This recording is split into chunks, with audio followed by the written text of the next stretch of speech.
Bu Enti silakan. Bismillahirrahmanirrahim. Assalamualaikum warahmatullahi wabarakatuh. Waalaikumsalam warahmatullahi wabarakatuh. Baiklah, siang ini kita akan mulai pertemuan kita.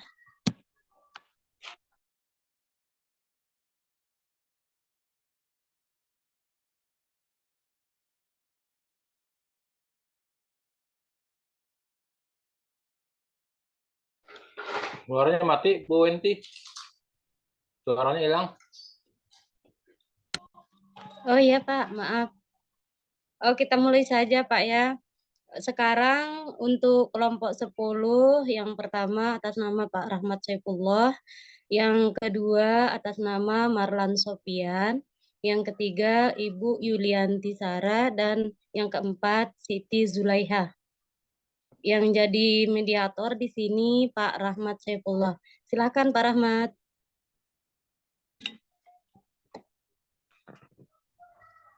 Terima kasih Bu.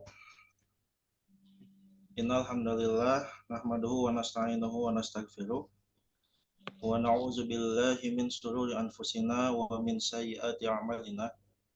Man yahdihillahu fala mudilla lahu wa man yudlil fala hadiyalah. Asyhadu an la ilaha illallah wa asyhadu anna Muhammadan abduhu wa rasuluhu allazi la nabiyya ba'da. Amma ba'd. Puji serta syukur kita panjatkan kehadirat Allah Subhanahu wa taala, yang dimana atas iradah dan inayahnya kita semua masih bisa berkumpul dalam keadaan tatap maya, tentunya dalam MK atau mata kuliah literasi kitab kuning. Insya Allah dari kelompok 10 saya yang mewakili untuk presentasi, di mana bab yang akan dipresentasikan itu yaitu masuk ke Al-Qismu As-Sani, bagian kedua, tentang Al-Qawlu Fijatina Bil Ma'asi, tentang pembahasan cara menjauhkan diri atau menjauhkan diri dari perbuatan maksiat. Minta izin share.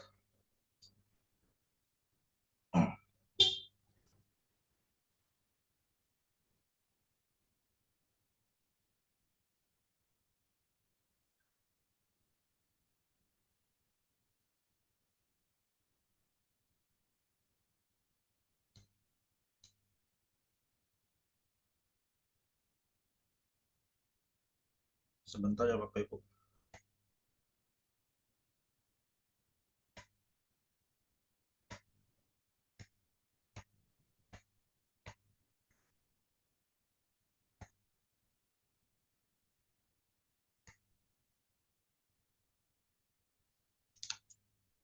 Saya bacakan saja. Al-Qawlu, pembahasan fijatina bil ma'asi, tentang menjauhi kemaksiatan. I'lam, ketahuilah, annad-dina syatarani atau syataraini. Sesungguhnya agama itu ada dua syutur atau dua jalan. Ahaduhuma, salah satu di antara dua itu, yaitu tarkul ma'asi, meninggalkan maksiat. Wal akharu, dan yang lainnya fi'lu ta'ah, fi'lu ta'ati, mengerjakan ketaatan. Wa tarkul manahi huwal asyaddu, sedangkan meninggalkan manahi, sesuatu yang dilarang itu, huwa asyaddu, itu lebih sulit atau lebih susah. Fa ta'atu yaqdiru 'alaiha kullu ahadin, sedangkan ketaatan itu yaqdiru, lebih condong 'alaiha, padanya, kullu ahadin, setiap orang atau setiap salah satu orangnya. Wa tarku syahawati, dan meninggalkan syahwat, la yaqdiru 'alaihi, tidak condong padanya, illa siddiquna, kecuali orang-orang yang siddiq.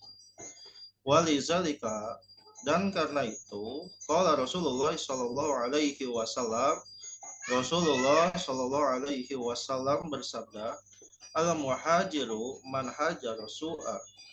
Yang disebut dengan muhajir atau orang yang hijrah itu man hajara, siapa saja yang meninggalkan su'a, kejelekan, wal mujahidu, dan seorang mujahid itu menjahadal hawahu, yang melawan hawa nafsunya.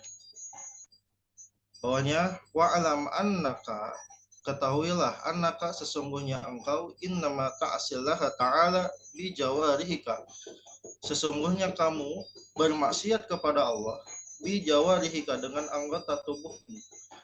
Wahia nikmatun minallah, sedangkan anggota tubuh itu nikmat dari Allah, alaika, untukmu, wa amanatun ladaika, dan amanat yang diberikan padamu.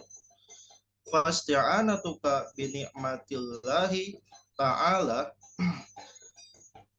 dan kamu menggunakan nikmat Allah Ta'ala itu.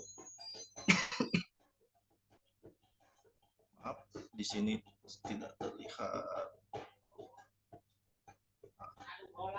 Ush.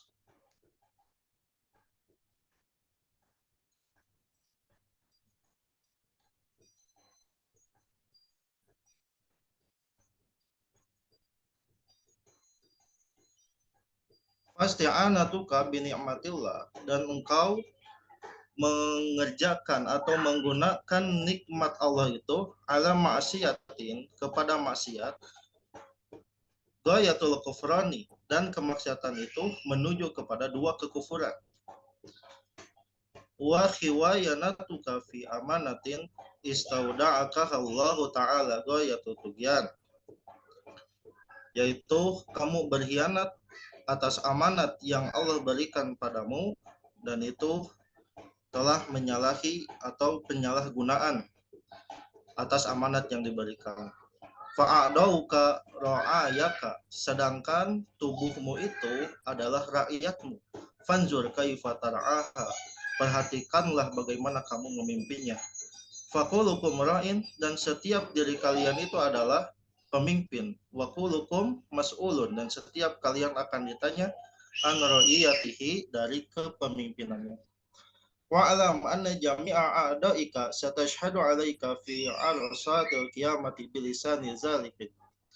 Ketahuilah anna jami'a a'daika, sesungguhnya semua anggota tubuhmu satashhadu, akan bersaksi 'alaika, atas namamu, fi 'arsatil qiyamati, pada hari kiamat, bilisani zalikin, dengan lisan yang terang atau jelas di sana itu.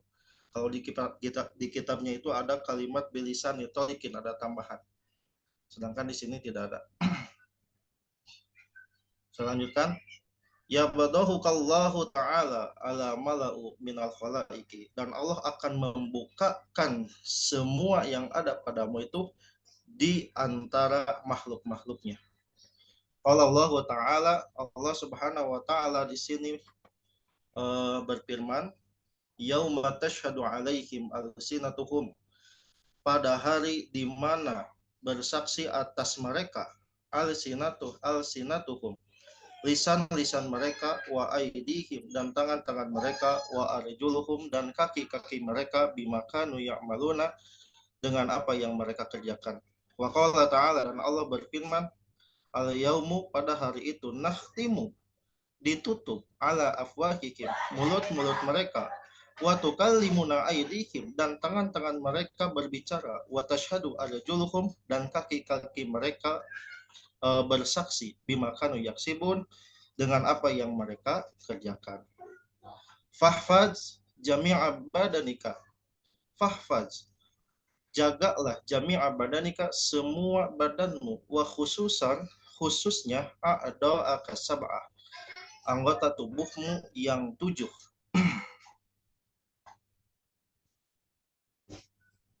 Fa inna jahannama, maka sesungguhnya jahannam, neraka jahanam itu, laha sab'atu abwabin, di sana ada 7 pintu, likulli babin minhum, dan di setiap pintu di antara pintu-pintu itu, juz'un maksumun, ada bagian yang terbagi. wala yata'ayyanu, dan tidak akan dimasukkan litilkal abwab, pada pintu-pintu itu, illa man asallah ta'ala, kecuali man asa, siapa yang bermaksiat Allah Ta'ala kepada Allah, bihadhil a'dai, dengan anggota tubuhnya ini. Wahia, yaitu al-ainu, mata, wal uzunu, telinga, wal lisanu, lisan, wal batanu, perut, wal farju, farji, wal yadu, tangan, wal rijlu, dan kaki. Sampai sini dulu saya terangkan sebentar. Di sini Imam Al-Ghazali menerangkan mengenai bagaimana caranya kita meninggalkan maksiat, dan lebih terfokus kepada tubuh yang diamanatkan kepada kita, bahwa menurut beliau tubuh yang diberikan kepada kita itu adalah amanah dari Allah. Otomatis ketika Allah memberikan amanah itu, ada keinginan yang Allah inginkan dari kita, yaitu gunakan tubuh kita untuk menjadikan wasilah lebih dekat kepada Allah. Dimulai dari tubuh atau mata, kepala, tangan, dan sebagainya. Sedangkan orang yang tidak menggunakan tubuhnya untuk beribadah kepada Allah, malah sebaliknya dia menggunakannya untuk maksiat, dia sudah khianat kepada Allah Subhanahu wa taala, dikarenakan tidak menggunakan tubuhnya sesuai dengan amanat yang memberikannya. Oleh karena itu, di sini Imam Al-Ghazali memberikan peringatan kepada kita, jagalah tubuh kita dari maksiat kepada Allah, terutama bagian yang 7 di sana itu. Kenapa 7? Karena pintu-pintu neraka itu jumlahnya ada 7, dan di setiap pintu itu terbagi bagi tiap-tiap orangnya. 7 anggota tubuh yang memang khusus di sana, mungkin lebih banyak untuk melakukan maksiat dan lebih sering. Di sini disebutkan 7 bagian tubuh yang harus kita jaga, yang paling utama yaitu al-ainu, mata kita, wal uzunu, telinga kita, wal lisanu, lisan kita, wal batnu, perut kita, wal farju, farji kita, wal yadu, tangan kita, wal rijlu, dan kaki kita. Nah, di sini untuk kelompok 10 itu menerangkan sampai wal lisan, sampai lisan di sana itu, kalau tidak salah. Ya. Adapun untuk sisanya itu insya Allah mungkin diterangkan oleh kelompok selanjutnya. Ini diteruskan saja, Bapak Ibu. Ini lumayan panjang. Ya, teruskan saja ya. Tidak ada jawaban. Amal ainu, adapun mata, fa inna ma khuliqat laka litahtadiya biha fi zulumat. Sesungguhnya mata itu diciptakan untuk memberikan tuntunan atau menuntun kita dengan mata itu fi zulumat, di dalam kegelapan. Wa tasta'ina biha fil hajat, dan membantu kita untuk memenuhi kebutuhan-kebutuhan. Wa tanzuru biha ila ajaib, dan dengan mata itu kita bisa melihat kepada ajaib, keajaiban-keajaiban, malakutil ardi, keindahan bumi, was samawati, dan langit. Wa ta'tabiru bima fiha, dan kita bisa mengambil pelajaran dari itu, minal ayati, dari kekuasaan atau tanda-tanda kekuasaan Allah Subhanahu wa taala.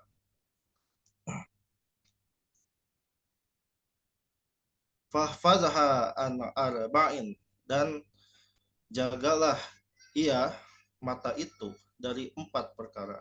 1, antanzura biha ila ghairi muhramin atau mahramin, agar kamu melihat kepada selain mahramnya. Wa ila suratin malihatin bi syahwatin nafsin, dan gambar yang bisa memuncakkan nafsu atau syahwat. Au tanzura biha ila muslimin bi'ainil ikhtiqar, atau melihat dengan mata itu kepada muslim, seorang muslim, bi'ainil ikhtiqar, dengan mata yang menghina. Au tatalli'a biha ila aibil muslimin, atau mengangkat dengan mata itu kepada aib seorang muslim. Itu mengenai mata. bahwa mata ini harus dijaga. Menurut Imam Al-Ghazali, dari 4 perkara: pertama, melihat yang bukan mahramnya; kedua, melihat gambar-gambar atau mungkin di sini bisa dimasukkan video-video yang bisa memuncakkan syahwat kita; yang ketiga, yaitu melihat seorang muslim dengan mata penghinaan; dan yang terakhir, dengan mata itu justru membukakan aib muslim itu sendiri atau melihat aib muslim itu lalu menyebarkan kepada orang lain. Yang kedua, wa amal uzunu, adapun telinga, fahfazha an tusgiya biha ilal bid'ati, maka jagalah ia telinga itu an tusgiya biha ilal bid'ati, dari pendengaran perkara bid'ah, awil gibati atau gibah, awil fuhshi atau perbuatan keji, awil khawdil bil batili atau perbuatan yang masuk kepada kebatilan, awil zikri masa'in nas atau dari sesuatu yang menyebutkan kejelekan-kejelekan manusia. Fa innama khuliqat laka litasma'a biha kalamullah, sesungguhnya telinga itu diciptakan untukmu, litasma, untuk mendengarkan biha, dengan telinga itu, kalam Allah Ta'ala, wa sunnata Rasulillah sallallahu alaihi wasallam, dan sunnah Rasulullah sallallahu alaihi wasallam, wa hikmatal awliyaihi, dan hikmah para wali, wa tatawassala biha ilal istifadatil ilmi, sehingga bisa sampainya dengan telinga itu pendengaran ilal istifadatil ilmi, kepada ilmu atau pemanfaatan ilmu, litanala bihal mulku, supaya kita bisa masuk kepada al mulkul mukim, kerajaan yang tinggi, wan naim daim, dan kenikmatan yang abadi. Fa iza asgoita biha ila syai'in minal makarihi, dan maka apabila kamu menggunakan pendengaran itu pada sesuatu yang dibenci, soro makana laka alaika, maka akan menjadi pengkhianat itu, atau kamu akan menjadi pengkhianat bagi telingamu sendiri. Wan qalaba makana sababu fauzika sababa halakika, wan qalaba, dan akan terbalik, maka nasababu fauzika, yang seharusnya menjadi sebab kesuksesanmu, sababa halakika, malah menjadi sebab kehancuranmu. Wa hadza ghayatul khusrani, dan inilah yang dimaksud dengan 2 kerugian. Wala tazunanna annal isma yahtasu bihil qailu dunal mustami, kamu jangan menyangka sesungguhnya dosa itu dikhususkan hanya untuk yang berbicara saja, bukan yang mendengar. Fafil khobar, dalam satu khobar, innal mustami'a syarikul qaili, sesungguhnya si pendengar itu syarikul qaili, mengikuti pembicaranya. Wa huwa ahadul mugtabaini, dan dia itu salah satu dari orang yang mengumpat. Nah, itu mengenai al-uzun atau telinga. Telinga di sini dijelaskan oleh Imam Al-Ghazali bahwa kita harus menjaga telinga itu dari pendengaran-pendengaran yang bisa membuat dosa atau membuat kita berkhianat kepada kepada zat yang mengamanatkan telinga itu kepada kita, yaitu Allah Subhanahu wa taala. 1, ilal bid'ati, dari perkara yang bid'ah. 2, al-ghibati, dari perkara gibah atau membicarakan orang lain. Awil fuhsi, dari perkara atau sesuatu pendengaran yang isinya itu keji. Awil khaidil fil bati, yaitu dari sesuatu yang merujukkan kepada kebatilan. Zikri masa'in nas, sebutan-sebutan atau kabar yang menyebutkan kejelekan manusia, ya seperti gosip atau sebagainya.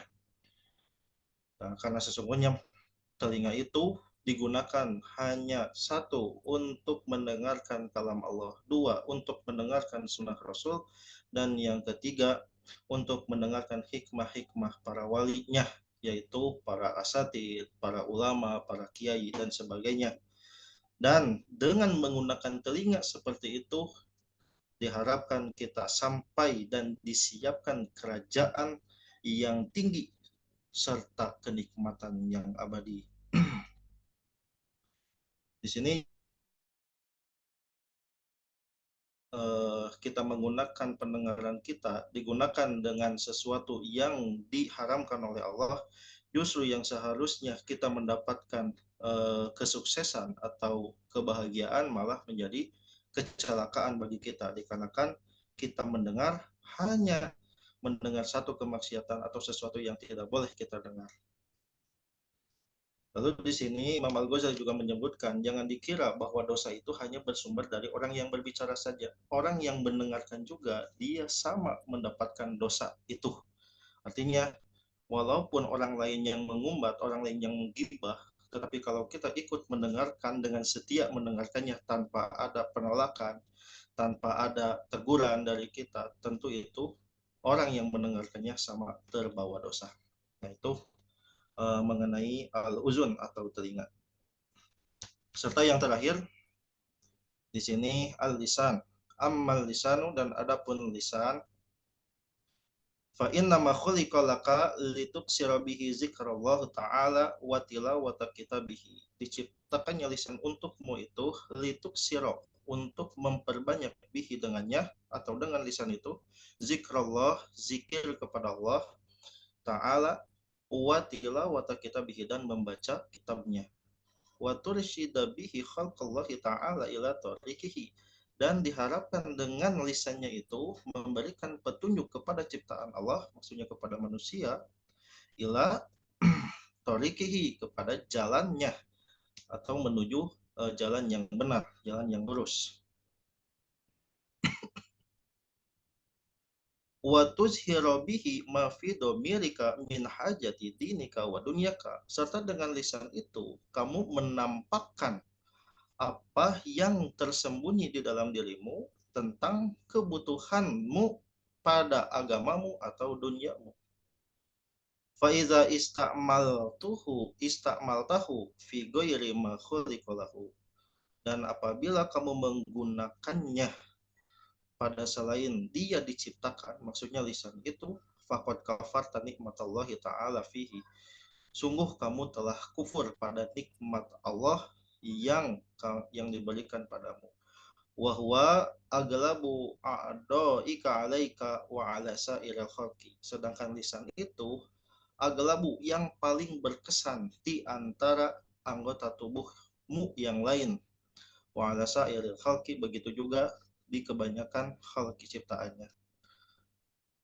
Wala yaqubun nasa finnari ala manakhirihim, dan tidaklah dibanting manusia finnari, pada neraka, ala manakhirihim, di depan batang hidungnya, illa hasaida alsinatahum, kecuali dikarenakan hasadnya lidah-lidah mereka atau lisan-lisan mereka. Fastazhir alaihi bighayati quwwatika hatta la yaqubba fi qa'ri jahannam, maka kekanglah, tutuplah mulutmu itu, bighayati quwwatika, sekuat-kuatnya dirimu, hatta la yaqubbaka fi qa'ri jahannam, sampai kamu tidak dijatuhkan atau digulingkan ke dalam neraka. Dan fafil khabari, pada satu khabar, innar rajula la yatakallamu bi kalimatin liyudkhika biha ashabahu fayahwi biha fi qa'ri jahannam sab'ina kharifan. Sesungguhnya seorang laki-laki, dia berbicara dengan kalimat liyudkhika, yang membuat tertawa orang lain, sedangkan dia berbohong, biha ashabuhu, orang-orangnya atau orang lain itu, fayahwi biha fi qa'ri jahannam sab'ina kharifan, dan dia akan dijatuhkan ke neraka jahanam sab'ina kharifan, 70 tahun.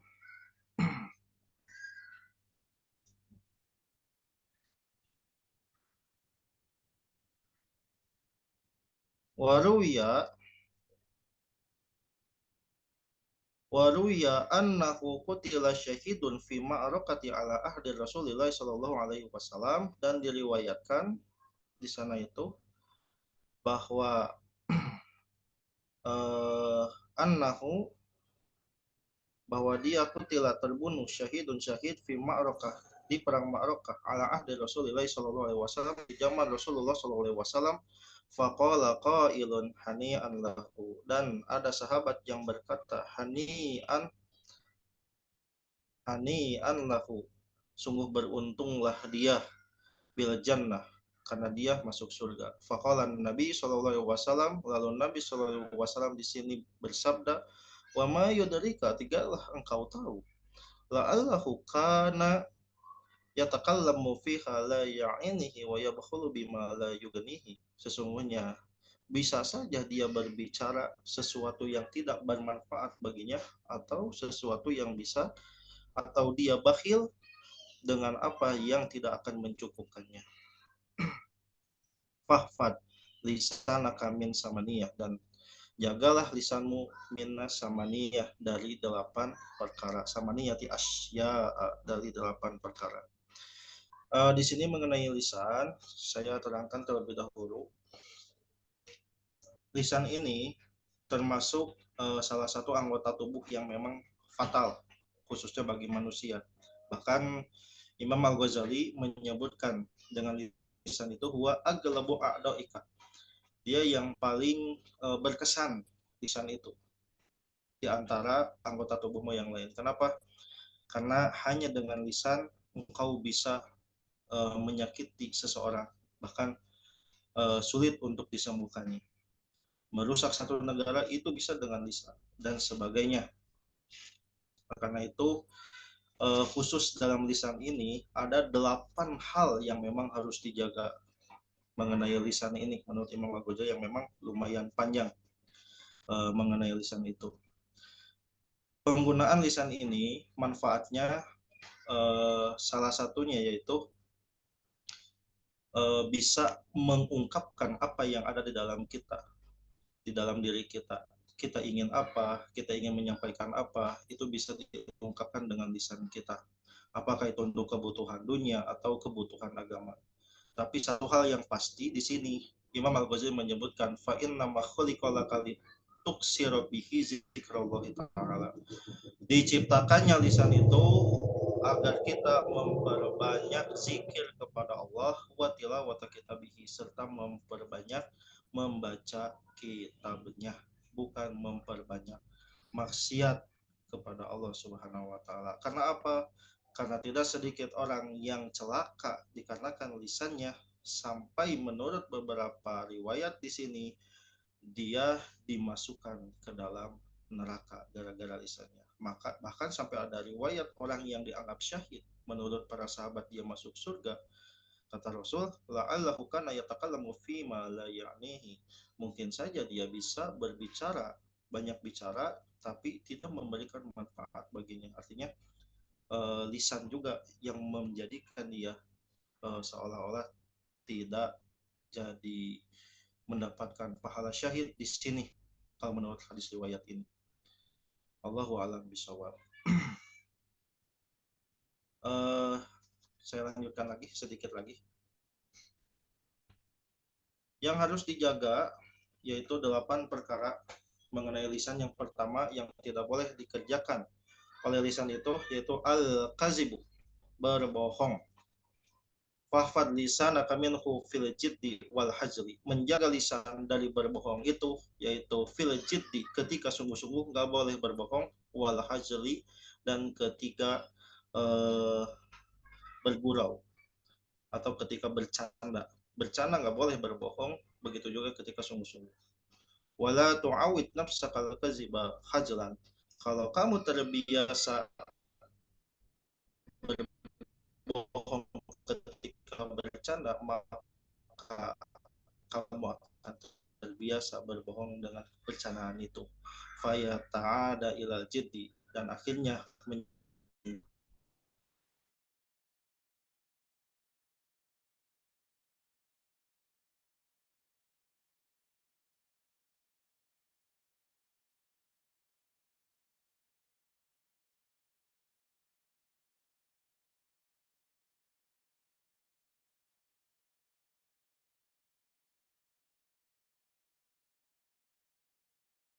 orang-orang akan merendahkanmu, al-a'yunu wa tahqiruka, serta akan menghinakanmu dengan tatapan mereka.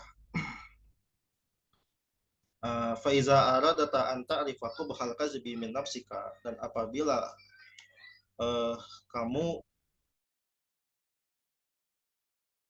menganggap orang lain itu jijik, akan menganggap orang lain itu sebagai orang yang jelek dengan kebohongannya, begitu juga itu menjadi kaca baginya bahwa kalau dia berbohong kepada orang lain akan menganggap dia seperti itu. Intinya seperti itu. Dan yang terakhir, menjaga lisan kita yaitu dari al-khulfu fil wa'di, menyalahi janji atau tidak menepati janji. Di sini disebutkan fa iyyaka an ta'ida bi syai'in illa wa tafiya bihi. Janganlah kamu berjanji atas sesuatu kepada sesuatu illa kecuali wa tafiya bihi, ditunaikan janji itu. Balian bagi an yakuna ihsanu kalinasi fi'lan bila qaulin. Tapi hendaklah kamu menjaga berbuat baik, untuk berbuat baik linas kepada manusia dengan perbuatan bila qaul, tanpa janji itu. Jadi langsung saja, kalau kamu ingin berbuat baik, langsung saja berbuat baik tanpa harus membuat janji. Itu lebih baik menurut Imam Al-Ghazali.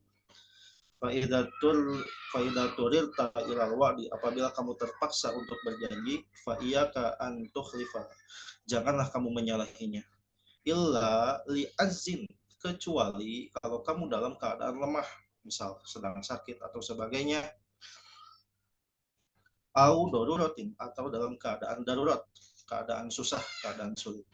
Fa inna zalika min amaratin nifaq wal khaba'is al akhlaqi, maka sesungguhnya menyalahi janji itu min amarati, dari tanda-tandanya nifak, kemunafikan, wal khaba'isil akhlak, dan rendahnya akhlak.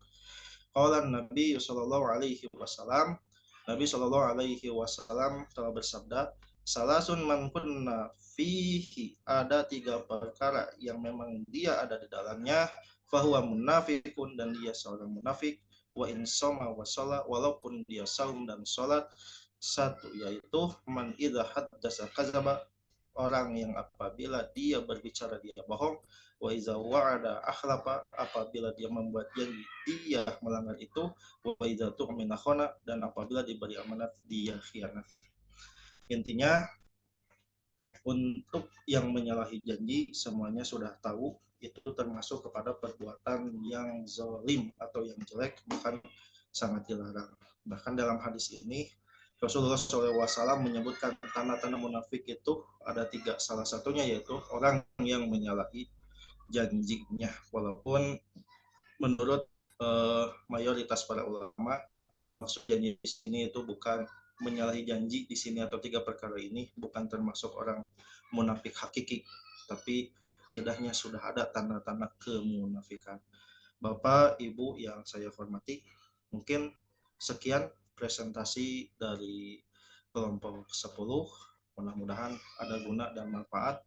Apabila ada kesalahan, saya mohon maaf. Dan mungkin kalau ada pertanyaan bisa ditanyakan nanti. Terima kasih. Assalamualaikum warahmatullahi wabarakatuh. Waalaikumsalam. Waalaikumsalam warahmatullahi wabarakatuh. Terima kasih atas penyampaian Muhammad Saifullah. Sekarang kita lanjut ke pertanyaan. Bapak Ibu yang saya hormati, silahkan yang mau bertanya, silahkan ya. 3 orang penanya pertama. Saya, Bu. Terima kasih, Bu. Siapa, atas nama siapa, Pak? Taufik. Oh iya, silahkan, Pak.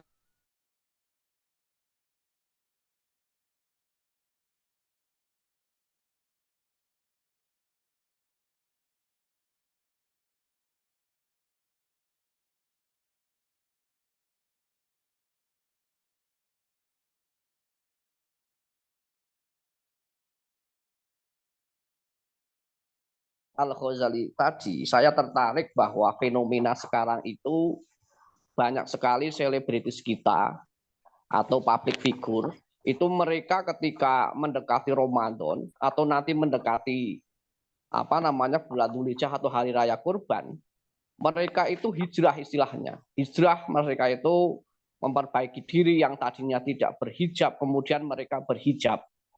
Tapi setelah selesai momen-momen itu, mereka kembali lagi ke habitat mereka masing-masing yang biasa ngerum, yang tadinya pakai hijab, kemudian hijabnya dilepas. Lah, fenomena yang seperti ini hukumnya bagaimana? Ini mempermainkan agama, bahkan mempermainkan taubat, kan seperti itu. Itu hukumnya bagaimana? Kemudian yang kedua, terkait dengan maksiat. Saya akan mengambil contoh bahwa yang namanya zina. Zina itu adalah min jumlatil kabair, salah satu daripada dosa besar. Zina itu sebenarnya tidak hanya zina farji ternyata, tapi bisa zina ain, mata, bisa juga tangan. Lah, kadar dosa dari zina farji, kemudian mata, kemudian tangan, apakah sama atau berbeda? Kemudian yang terakhir terkait dengan apa tadi ya? Dengan maksiat lisan. Sebentar lagi kita ada momen yang namanya pemilihan umum atau pemilu, di mana di situ bertebaran yang namanya hoax. Hoax itu kan sebenarnya ucapan, itu lisan, kemudian ditranslate ke dalam sebuah tulisan. Nah, itu kan berita bohong. Yang namanya hoax itu kan berita bohong, informasi bohong yang bersumber dari lisan, tapi kemudian ditranslate dalam bentuk tulisan, meme, atau dan sebagainya. Nah, berita hoax tersebut yang aslinya sumbernya dari lisan, kemudian ditranslate ke dalam sebuah tulisan atau meme, itu termasuk maasi lisan atau maasi yadi. Terima kasih, Bu Wendy.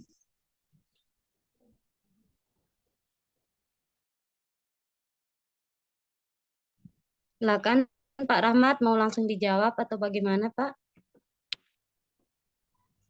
Ya, Atau teman-teman yang lain mungkin? langsung jawab saja, saya takut lupa. Oh iya, silakan Pak. Ya, Pak Taufik luar biasa dengan 3 pertanyaannya. Ini seharusnya kami dari kelompok 10 itu sudah memberikan job desk itu ya untuk beberapa orang. Di bagian tanya jawab atau diskusi ini sebenarnya seharusnya diisi sama Pak Marlan gitu. Cuman saya lihat Pak Marlan kayaknya belum masuk gitu. Jadi ya tidak apa-apalah sama saya lagi gitu Pak ya. Yang pertama, Pak Taufik tadi menanyakan mengenai hijrah. Bahwasanya yang disebut hijrah itu salah satu kepada fijatina bil ma'asi, menjauhi maksiat, yaitu dengan hijrah. Lalu bagaimana dengan fenomena yang ada di masyarakat Indonesia yang memang imannya itu musim, iman musiman. Ketika Idul Adha dia beriman, ketika beres dia tidak atau kembali lagi gitu. Lalu ketika Idul Fitri dia beriman, ketika sudah selesai Idul Fitri dia kembali lagi. Ini sesungguhnya sudah disebutkan oleh Allah Subhanahu wa taala di dalam Quran surat Al-Baqarah. Gitu. Dalam Quran surat Al-Baqarah itu sudah jelas sekali di ayat-ayat awal kalau tidak salah. Wa iza laqul ladzina amanu qalu amanna wa iza khalau ila syayatinihim qalu inna ma'akum innama nahnu mustahzi'un. Kata Allah di sini, firman Allah Subhanahu wa taala, ketika mereka bertemu dengan orang-orang iman, mereka menyebutkan kami beriman karena kumpulannya kebetulan mungkin musimnya dengan orang-orang beriman semua. Tapi ketika idza khalau ila syayatinihim, mereka kembali ke setan-setan mereka, mereka menyebutkan inna ma'akum, kami bersama kalian. Inna nahnu mustajiun, sesungguhnya kami bersama orang-orang beriman itu mustajiun, hanya memperolok-olok saja, hanya mempermainkan saja.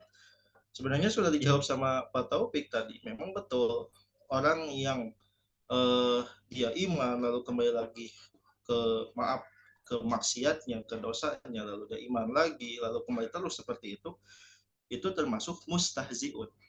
Itu. Tapi Allah memberikan ancaman bagi para mustahziin ini. Itu. Wallahu dan Allah, sesungguhnya Allah, ketika ada orang yang mengolok-olok agamanya, mengolok-olok hambanya, tapi justru Allah yang mengolok-olok mereka. Intinya itu. Dan bagaimana cara mengolok-olok mereka? Allah memberikan istidraj, salah satunya memberikan kenyamanan kepada mereka dengan sikap mereka seperti itu dan menjauhkan dari hidayah. Dan nanti siapa yang akan tertawa di akhir, yaitu orang-orang muslim, dan orang-orang seperti itu mungkin dia akan menyesal.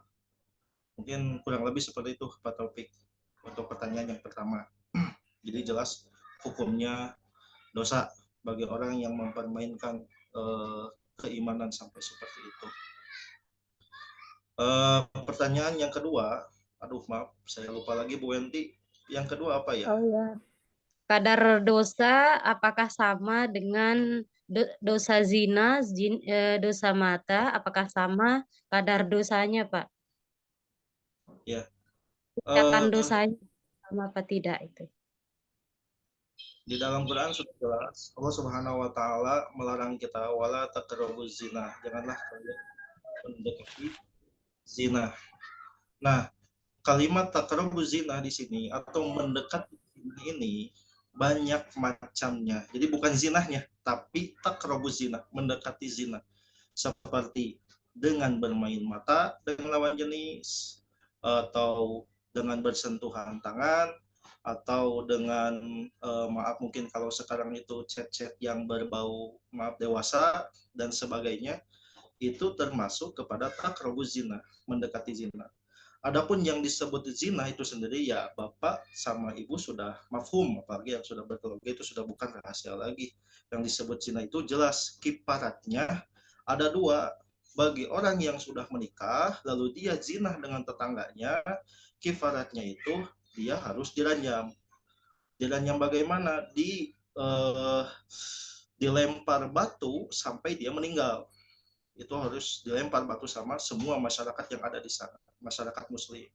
Sedangkan yang kedua, apabila yang berzinahnya itu seorang pemuda-pemudi yang belum menikah, maka dia harus didera atau dipukul maksimalnya itu sampai 100 kali cambukan. Itu. Adapun taqrabuz zina, mendekati zina, ini tidak ada kiparat seperti zina yang tadi. Tapi taqrabuz zina itu seperti bermain mata, bermain tangan, dan sebagainya, itu jelas dosa. Adapun untuk kifaratnya, tobatlah kepada Allah Subhanahu wa taala. Itu Pak Taufik untuk gambarannya. Adapun yang ketiga itu Bu Wenti apa ya? Halo.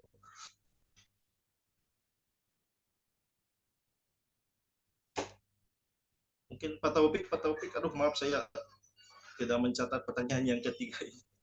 Oh ya, terima kasih Pak Ustadz Saifullah. Gini Pak Rahmat, gini, bahwa besok itu kan musim pemilihan umum, baik itu pilpres maupun pileg.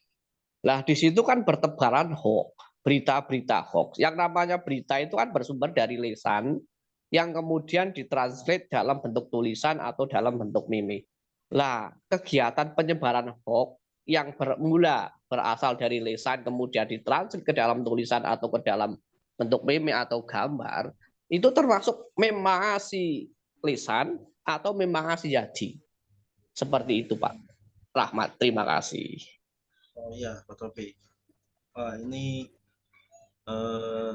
cukup sulit ya. Apakah menyebarkan maksiat lisan atau maksiat tangan? Apabila kita melihat pada zokirnya keadaan di zaman dulu mungkin dengan cara menyebarkan hoax tidak mungkin dengan tangan dengan cara seperti itu. Walaupun bisa saja dengan kabar-kabar berita melalui surat atau selembaran yang disebarkan itu bisa saja. Adapun kalau saya melihat pada zokirnya keadaan seperti itu, saya bisa menyimpulkan Pak Taufik bahwa itu fil ma'asi ala yadin. Jadi maksiat menggunakan tangannya.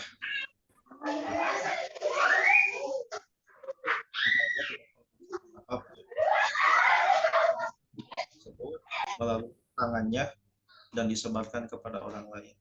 Adapun kalau dia menyebarkannya dengan mulutnya langsung, itu jelas dia bil ma'asi fil fami, atau dengan mulutnya sendiri. Itu begitu mungkin Pak Taufik.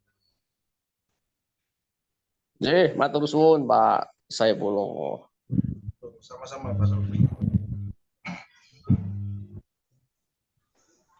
Silahkan Bapak Ibu yang mau bertanya lagi Bu Wenti, atau tidak. izin Mohon bertanya. maaf. Iya Bu, silakan. Bagaimana caranya apabila kita sudah terlanjur melakukan ghibah? Oh iya. Iya Bu.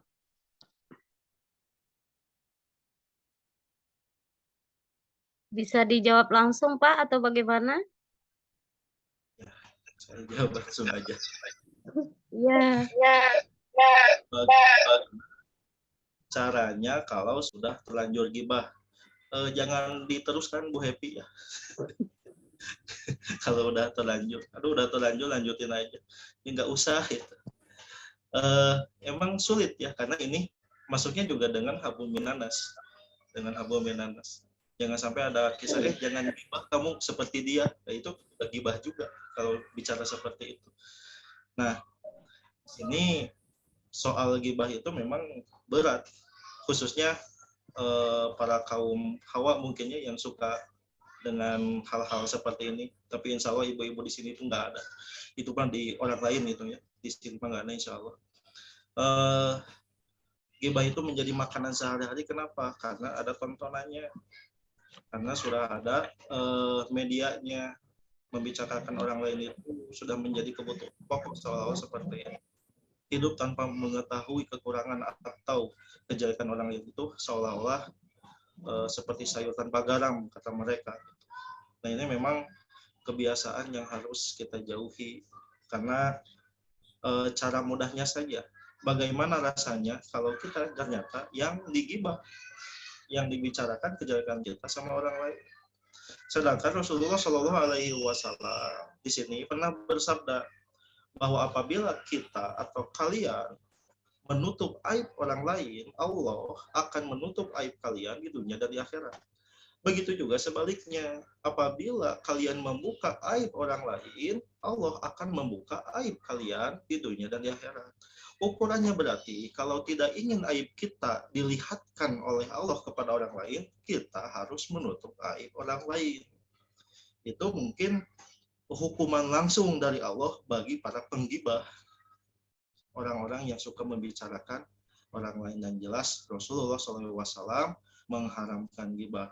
Itu tidak boleh membicarakan aib orang lain itu. Sebisa-bisanya selama dia itu muslim, tutupi kekurangannya, bukan diumbar. Mungkin begitu Bu Happy. Ya, Pak Rahmat, terima kasih. Sama-sama Bu Happy.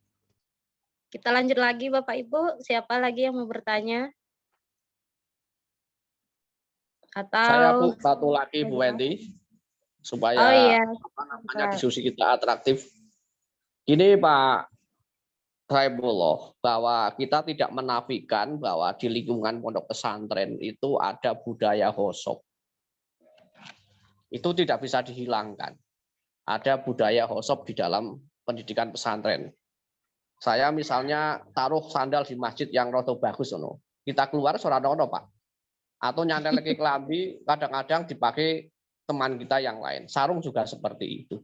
Padahal itu sudah jelas bahwa gosok itu tidak boleh. Haram akan tapi itu sudah membudaya dan sudah dimaklum. Ini kalau dari pandangan Al-Ghazali itu termasuk maksiat, maasi min badan atau bagaimana kira-kira Pak? Terima kasih. Ya, langsung saja Pak Taufik ya.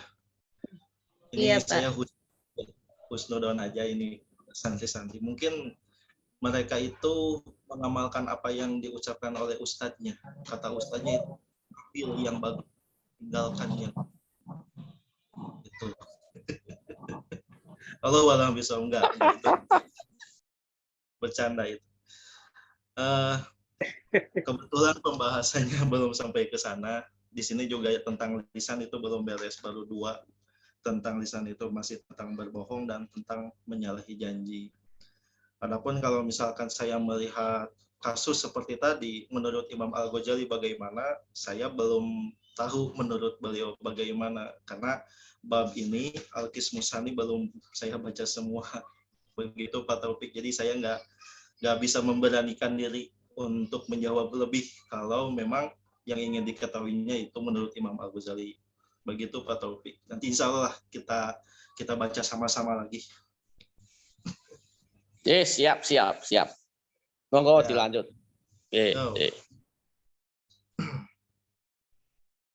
Izin nambahin Ada nih. pertanyaan? Oh iya, silakan Pak Bambang. Saya mau jawab dengan rileks. Karena biar diskusinya nggak tegang ya. Iya, Ada Pak. sedikit terbetik dalam hati. Terbetik itu sekaligus tergelitik ya. Karena begini Bapak Ibu. Tadi yang diceritakan Mas Taufik itu betul adanya. Memang itu budaya ya. Cuman konteksnya kalau dikaitkan dengan hukum hitam di atas putih, ya tetap salah.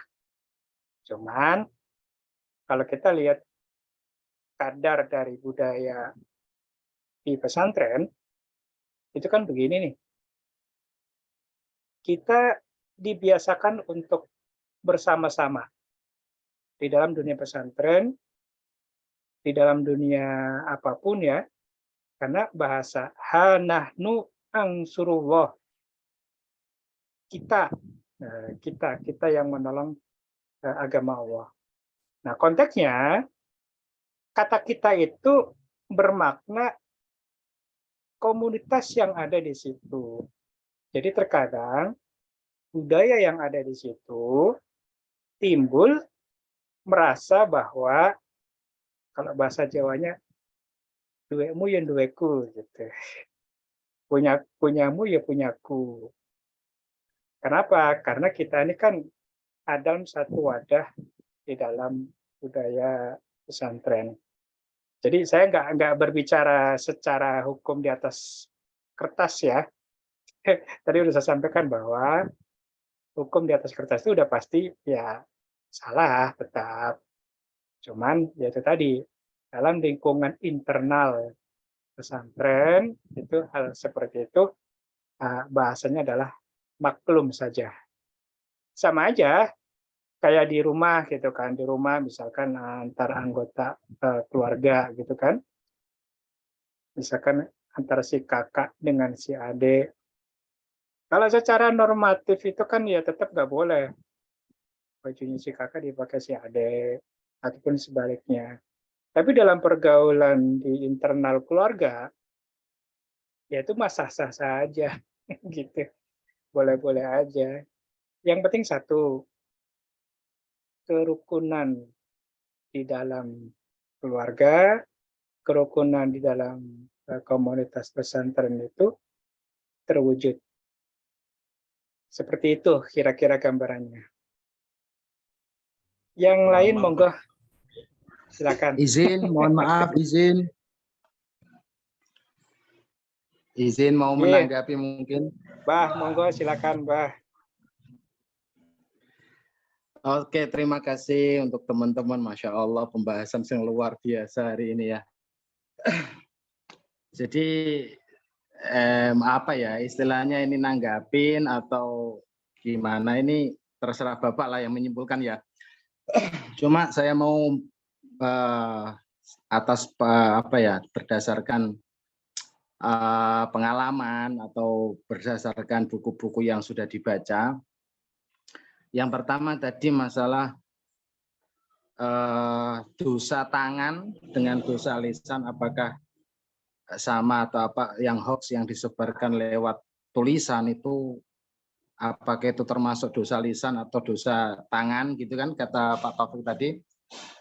Jadi itu bisa dikiaskan atau disamakan seperti ketika kita mendengarkan khutbah Jum'ah, di situ kan tidak boleh berbicara gitu kan. Ansyid ya. Bilang ansyid saja dibilang tidak boleh gitu. Fakat lagolah. Begitu juga ketika kita diam gitu kan. Terus kita jawab WA orang lain itu kan lewat tangan juga, lewat ngetik gitulah bahasanya. Itu pun di dalam hukum itu ada namanya pengkiasan. Jadi kenapa nek dong kalau WA itu boleh atau tidak itu apakah sama dengan bicara gitu? Sama sakit kita diam tapi tangan kita yang bergerak menjawabi WA tersebut. Lah, ulama itu ada suatu apa ya? Kira-kira Mbah Somad Said atau apa itu pernah baca itu, dan itu bimanzilatil lisan gitu. Artinya sama saja tidak boleh, wong memang perintahnya untuk mendengar dan dia disibukkan dengan jawab WA itu sama dengan fakat lago gitu. Karena apa? Dikiaskan dengan lisan gitu. Lah, kalau hoax yang beredar ini memang kalau sekarang di pelajaran akidah itu ada mapel apa sub materinya itu ada hoax. Jadi di situ dosanya atau apakah itu dosanya tangan atau dosanya lisan ya tetap dosa bimanzilatil lisan, artinya sama Pak antara tangan dengan lisan gitu, karena itu memang bahasa ibarat. Yang lebih salah lagi ya pikirannya gitu.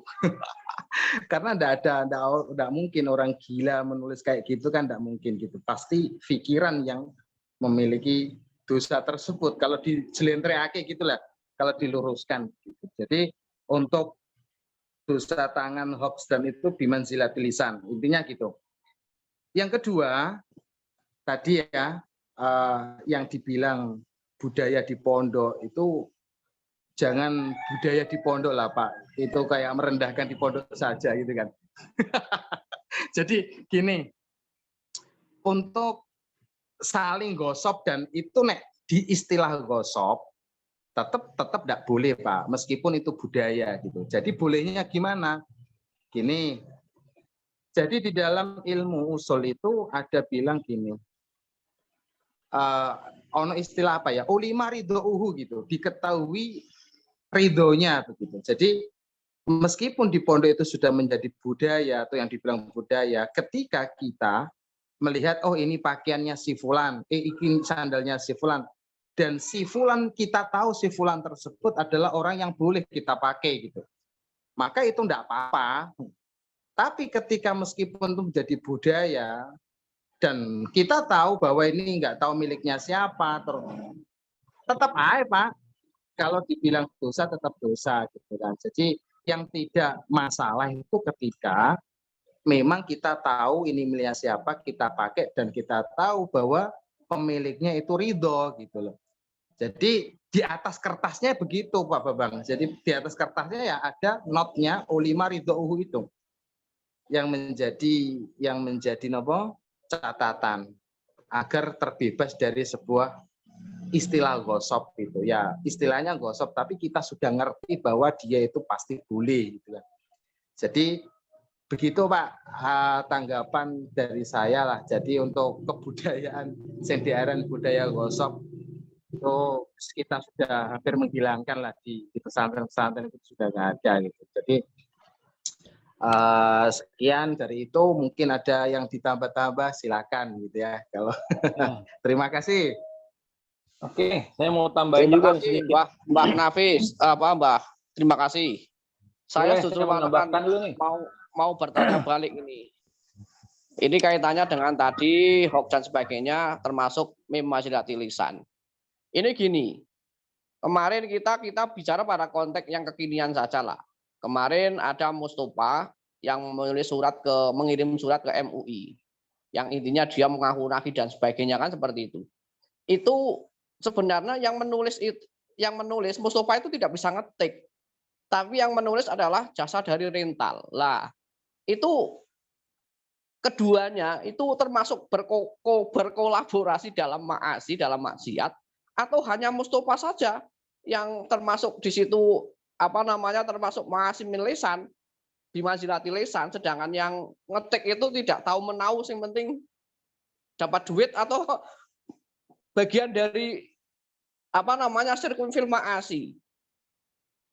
Terima kasih. Oke. Contohnya Gimana, gini Bu? aja, kayak buku gitu kan ya. Kalau kita nyetak buku itu kan biasanya ada tulisan penerbit itu hanya mencetak isi dan tanggung jawab di luar tanggung jawab percetakan. Jadi gambarnya mungkin seperti itu yang dimaksud Taufik tadi. Gini Pak Taufik ya. Jadi ketika ada orang yang bermusyarakah dalam suatu kesalahan gitulah. Kita lihat, jadi seperti tadi jasa ketik tadi ya, jasa ketik.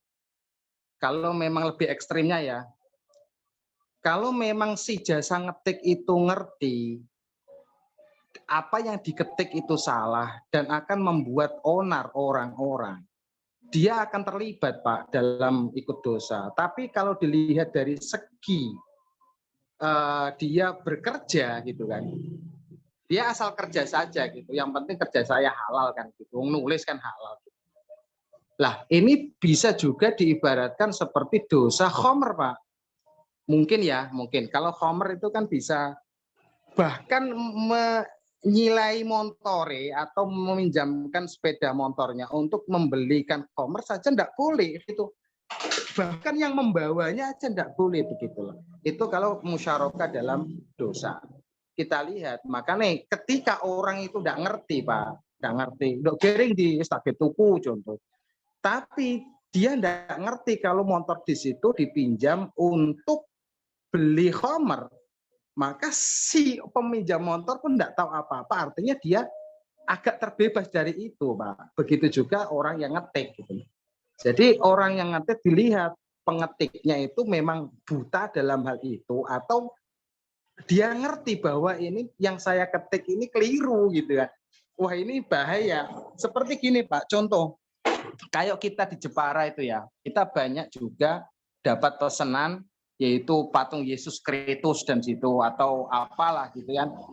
Nah, orang-orang sini ya juga gitu Pak. Saya mau dermo kerjo gitu kan. Jadi apa salahnya gitu. Tapi untuk penggunaan itu urusan sana gitu Pak.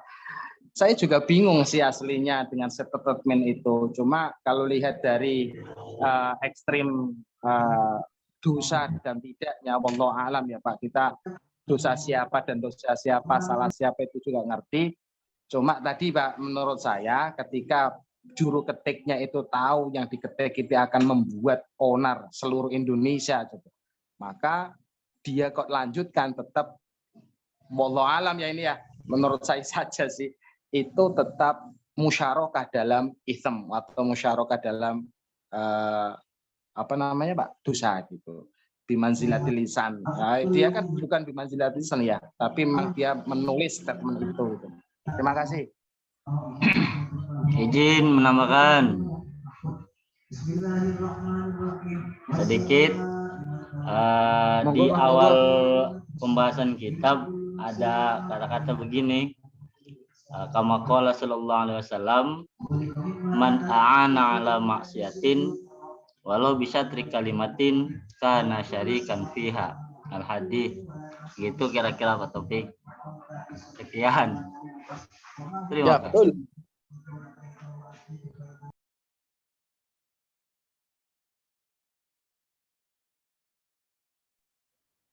Monggo dilanjut.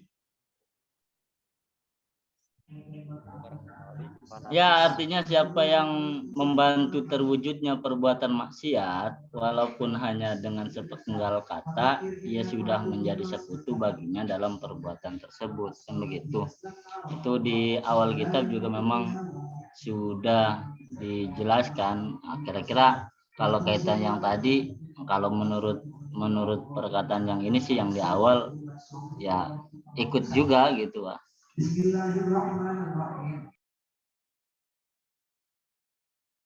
Sekian, terima kasih. Matur suwun. Jadi kalau saya boleh kasih gambaran ya, bahasanya siapa yang makan nangka, siapa yang kena getahnya, kira-kira begitu. Ya, benar nggak?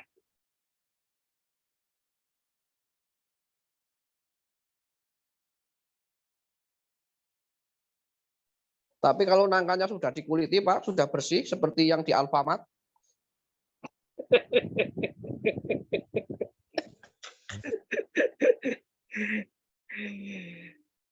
Iya, iya, iya. Kalau udah kayak gitu saya nggak bisa ngomong dah. Bu Wenti silakan Pak. Bu.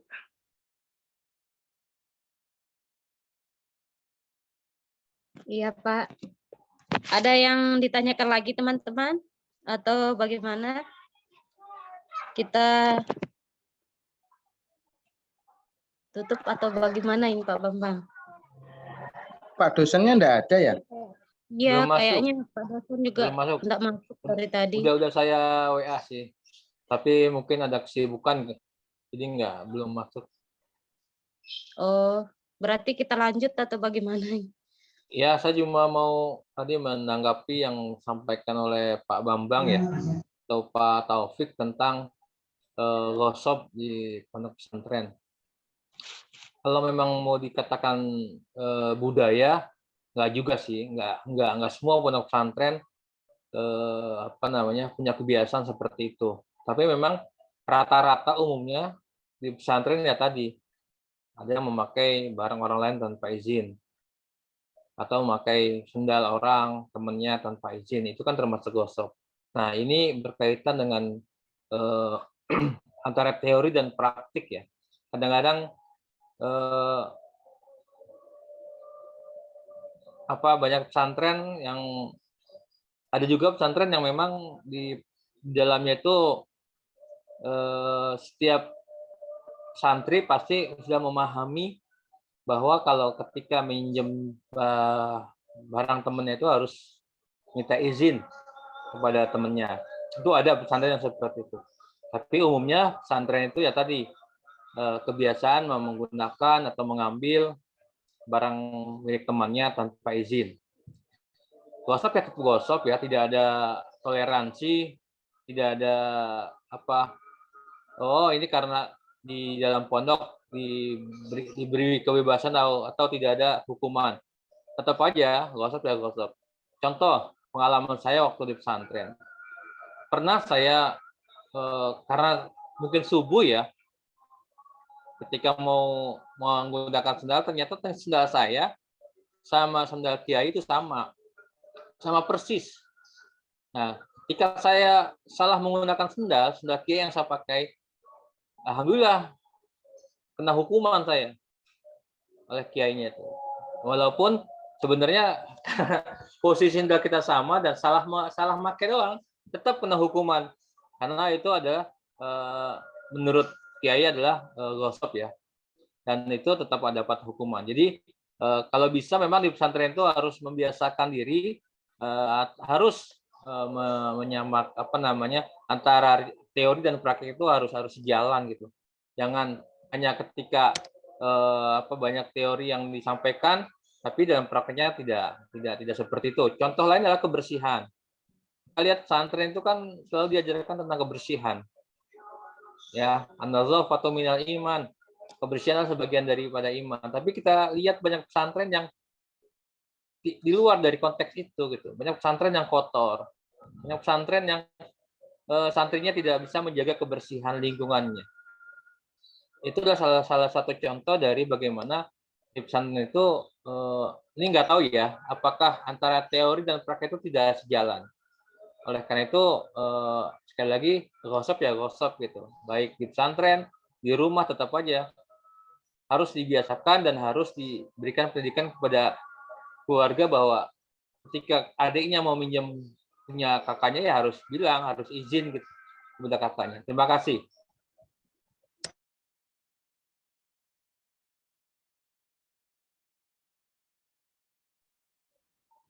Ada lagi teman-teman?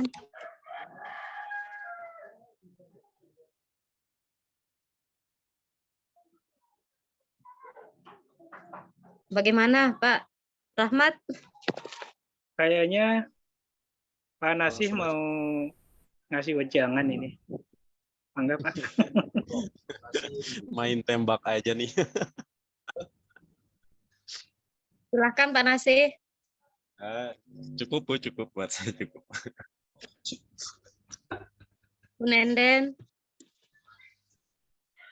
Saya nyimak aja, Bu.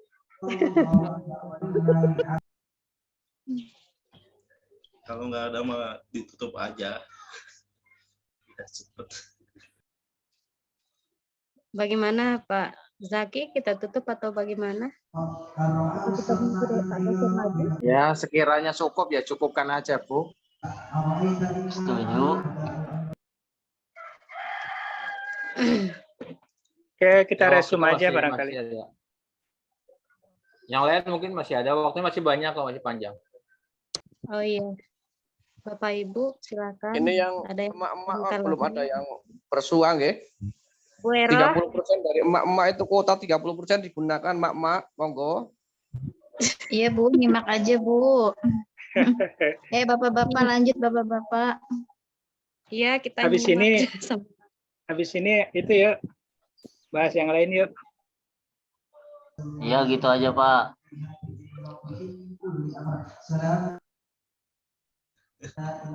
Udahan dulu. Bahas tugas Pak Bambang. Aduh, ya tugas.